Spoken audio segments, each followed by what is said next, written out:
президентибиз Эркин Ашаналиевди. Саламатсыздарбы, урматтуу жалпы кыргызстандыктар, жалпы туугандар. Бүгүн баардыгыбыз тең бир максат менен келип отурабыз. Садыр Жапаровду колдоп, эркиндикке чыгаруу үчүн. Кыргызстандын булуң бурчунан келишти. Үй оокаттын жумушун таштап коюп, мына бүгүн билинип турат.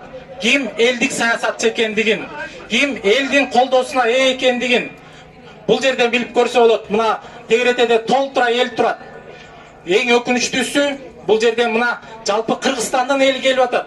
Өкүнүчтүүсү бийлик өкүлдөрүнө кайрылып жаткан элди бир угуп келген адамдар жок. Парламенттен депутаттар келиш керек болчу. Көчө бийлиги бар кезде алдында чогуу жүргөн достору келиш керек болчу.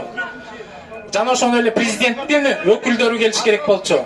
Анткени бул жерде жалпы Кыргызстандын эли кайрылып атат. Кытайдан келген эл келген жок. Ошондуктан мен азыр сунуш келтирмекчимин, урматтуу уюштуруучулар. 9 адамдан турган адамды комиссияны кабыл алсын. Президент Сооронбай Шариповичтен өтүнмөкчүбүз.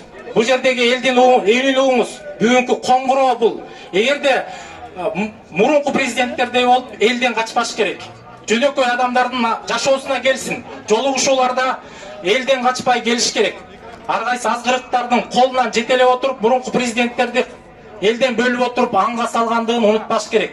Бүгүнкү коңгуроого реакция жасап, ошо 9 адамдан турган адам комиссияны кабыл алсын. Анткени бул жерге адамдар ойноп келген жок. Жөнөкөй эле бир саясатчынын жалданмалары келген жок. Мисалы үчүн мен дагы өз жарандык активист катары үнүмдү белгизейин деп нарындан бери келип отурам. Ошондуктан баардыгыбыз колдойлук. Урматтуу Сооронбай Шарипович, түзүлгөн комиссияны кабыл алыңыз. Бул жерде адамдар жөн эле кыйктырып тарап кетпейт. Маселени оңунан чечкиңиз келсе, комиссияны кабыл алыңыз, азыр кабыл алыңыз.